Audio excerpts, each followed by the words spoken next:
So, what if I told you that the one single word you've been chasing your entire career is actually the very thing that's holding you back?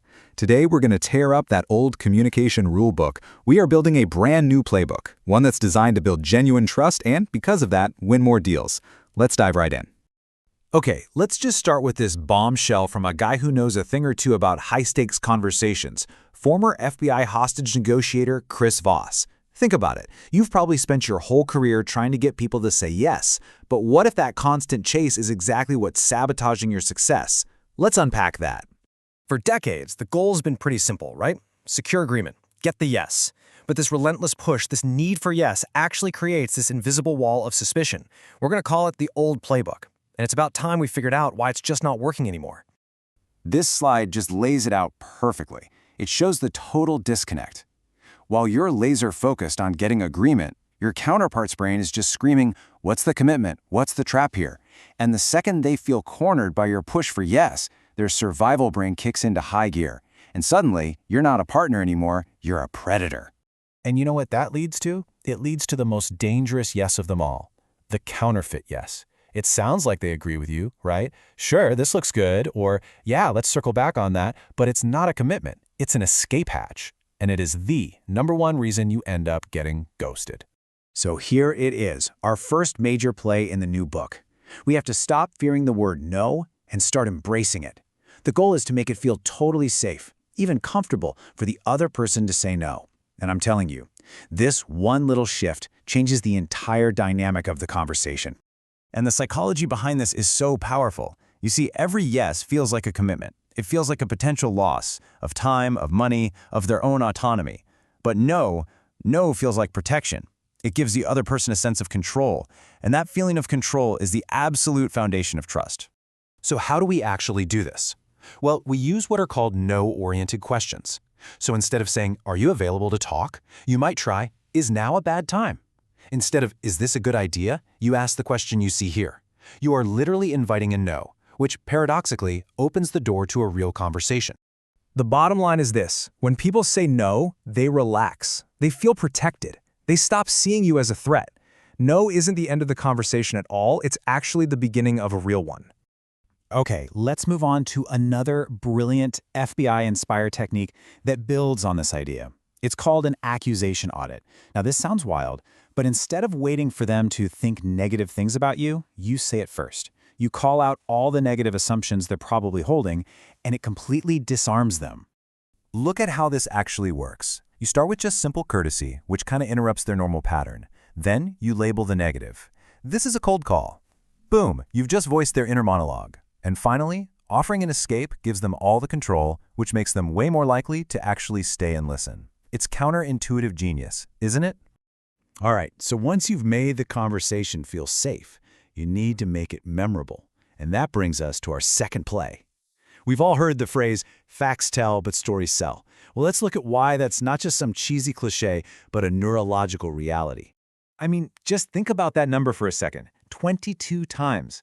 A Stanford study found that a story is literally 22 times more memorable than a fact on its own.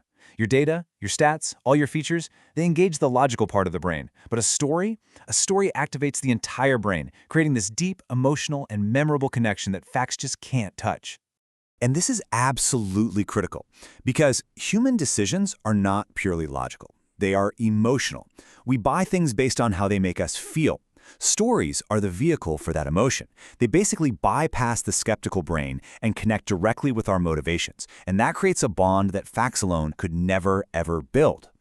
So what's the magic formula for a compelling story? It's pretty simple, actually.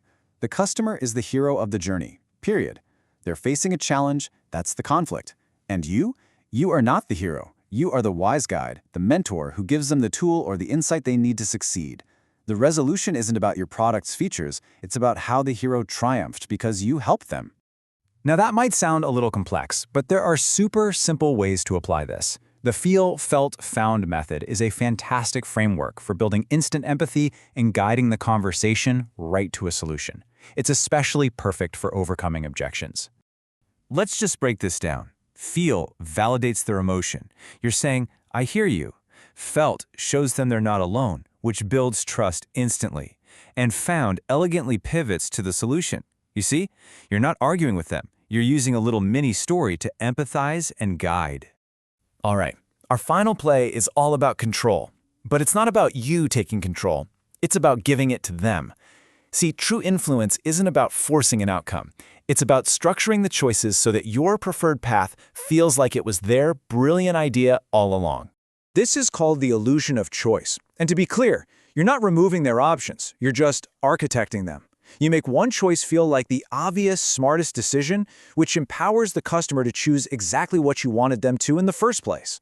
This classic pricing model is the perfect example. The basic plan, it's intentionally limited. The premium plan only offers a little extra value for more money. The standard plan is positioned right there in the sweet spot, the perfect balance of features and cost. It's not a hard sell, it just feels like the obvious, logical choice. And this tactic works in something as simple as scheduling, too. Don't ask, do you want to meet? That's a yes or no question. Instead, ask, is Tuesday or Wednesday better for you? You're framing the choice between two positive outcomes, making forward progress the default.